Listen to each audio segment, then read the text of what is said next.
Hello everybody, happy Friday. Look, here at Future You Finance, every Friday we're going to put up a post that wraps up some of the headlines from the week that's just been all the things that are prevalent in the world of finance or in real estate. So we're going to try and leave out some of the boring stuff, but things that are actually going to matter to people with a mortgage, looking to get a mortgage, people who have investments, anything that's basically going to impact mortgages and property. We're going to be looking for headlines there and see, kind of work through them and have a bit of a chat about them. We put our post up this morning with our 5-minute weekly wrap-up for Future You Fridays. The first one, Queensland keeps climbing while the southern states hit pause. So yeah, look, if you speak to agents, or even you might have just heard this anecdotally from people from down south, but the Sydney and Melbourne markets, Melbourne in particular, has really slowed down.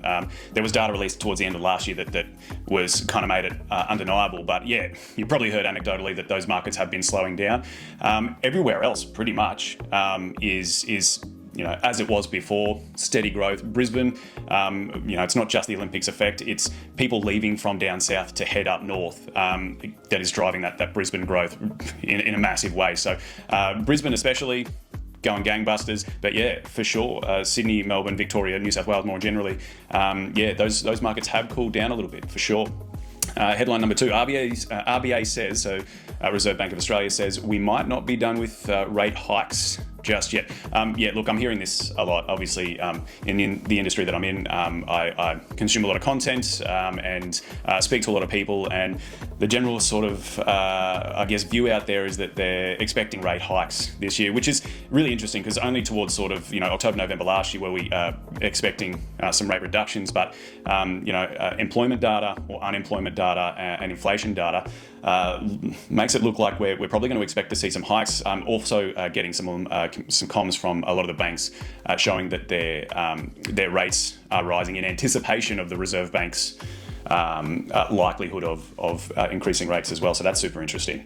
2026 could deliver a 5 to 10% price jump, and Queensland leads the pack. So yeah, this is similar to the point I was making before. 5 to 10%, any investment that you make, whether it be shares, property, anything at all, if you're expecting a 5 to 10% return on an annual basis, that's pretty good going. However, in a lot of places in Australia, we've seen, double-digit returns over the last, 4 or 5 years post-COVID, but still a 5 to 10% return on any kind of investment, still pretty good. Like I said, those southern markets, though, lagging behind a little bit. Another headline, affordability is low right now, but you still have options. That is 100% correct. No matter your financial position, always worth talking to a broker if you have an idea or a strategy that you want to implement, or even if you like just refinancing, pull a bit of extra coin out of your equity to achieve something, do something, treat yourself a little bit.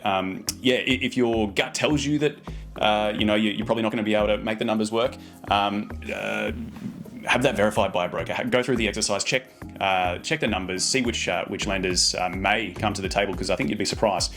Nice little story from us this week. We were actually working with a first home buyer trying to crack into the market. We're originally looking at Brisbane. The numbers, if we were going to make it work, it was going to be super tight, and it's just a really competitive market down there. So to, I guess, ease the potential burden, especially with rate hikes coming, change the scope a little bit, started looking at some of your more regional centres beyond Brisbane and the coastal region as well, Sunshine Coast, Gold Coast, they're just going gangbusters at the moment. So yeah, changed the approach, started looking at some of the places sort of north of the Sunshine Coast. Far more affordable. Median house prices are lower than those areas, in and around the capital cities. Employment wasn't an issue; they could work remotely, so they weren't tied to that Brisbane area. But that was just their preference. But after looking at the numbers and looking at the potential lifestyle on offer in some of those regional areas north of Sunny Coast, switched their focus up, and it looks like that client, going to be going for a regional centre instead, just to get some growth happening. The other thing to consider, you don't have to live in your first property either. You can rent somewhere you want to live, look for a regional centre where the price of your property is lower, easier entry point, repayments more sustainable, and you're still in the market, you're still going to get some good growth in some of those regional areas as well. And this is a super interesting one. A quarter of Aussie suburbs have now cracked the $1 million median house price.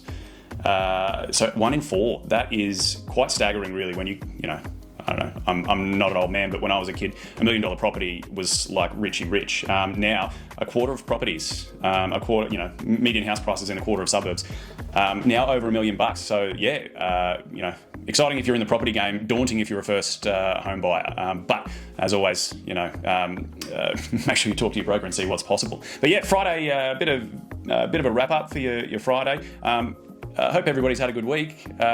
Sing out if you want to chat about anything to do with property or finance, and we can schedule something in. But aside from that, happy Friday. Enjoy the weekend. Cheers.